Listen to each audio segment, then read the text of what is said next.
Now we've decided on what information we're going to put on our business card, whether we're going to have one-sided or two-sided, whether it's going to be landscape or portrait. We're next going to decide what tools or tool we will use to create it. And as with the logos, because of its vector graphics capabilities and its strong typographic tools, I'm going to stick with Adobe Illustrator. But you could also, if you're more comfortable there, use InDesign, or not as good a choice, but again, if you're comfortable there, that's probably the most important thing. You could also use Photoshop. But I'm going to do it in Illustrator, and Illustrator actually comes with some business card templates. So to open one of those, I'll go to the File menu and choose New from Template. And then from the Basic folder, from the Blank Templates folder, I'm going to use this one. We've got 4 different business card templates to choose from. I'll use the first one. And let me just maximize that window. And here we see a crop area set to 3.5 inches by 2 inches, standard US business card size. These green things are the crop area rulers. They're a little bit distracting, but we can turn those off if we want to. And our document setup has the artboard set to 3.5 inches by 2 inches. So if we did want to get rid of those green rulers, come to the crop area tool and then click on the open crop area tool options, and we'll just uncheck that right there. So working with one of the templates that comes with Illustrator is one way. Another way is to create your own template. I'm going to create a new document, and I want to make sure that I have a print profile for this. Now I could set up my artboard to be 3.5 inches by 2 inches, but I'm going to live with it for the time being as letter size because I prefer to work in a standard size document and then copy and paste all the elements when I'm finished into a 3.5 by 2 inch document. And since we're thinking in inches at the moment, I'm going to switch my unit of measurement to inches.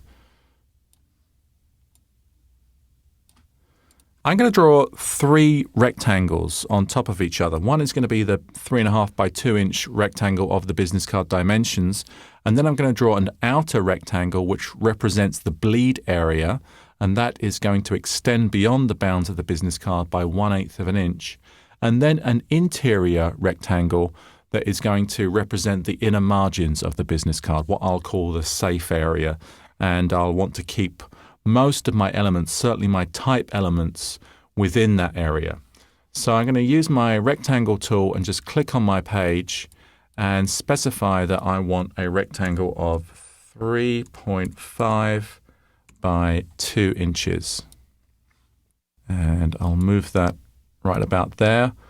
I'm going to turn my rulers on, Apple or Control R, and just draw myself some guides that mark that center point. Then come back to my rectangle tool and Alt-click on that point. And first of all, I'll do the bleed area. Now the bleed is 1/8 of an inch, so I am going to add a total of 1/4 of an inch to both dimensions. And since I held down the Alt key, that new rectangle is going to be centered upon the rectangle that I just drew. What I didn't take into consideration is that both rectangles have a fill, which I don't want, so I'm going to come and make the fill of both of them none. And then once again, back to my rectangle tool, Alt-click on the center point, and now I am going to remove 1/4 of an inch from both dimensions, so 3.25 by 1.75. And now what I'm going to do is select all 3 of those, then go to my View menu and choose Guides, Make Guides. So I'm going to convert all 3 of those rectangles into non-printing guides. And I know that the middle one represents the actual dimensions of my business card, the outer one, my bleed, and any element that I want to print to the edge of the page, I make sure I continue it to this bleed guide, And then the interior guides are my inner margin, and I'll make sure that I have no type element that goes beyond those guides. So then just before moving on to the next section, I'm going to save this. Let's save it in our exercise files on the desktop. And I'm just going to call this business card, and I'll leave it as native Adobe Illustrator format. And then click OK to move through the options. So whether or not you use one of the Illustrator templates or whether you make your own, that's entirely up to you.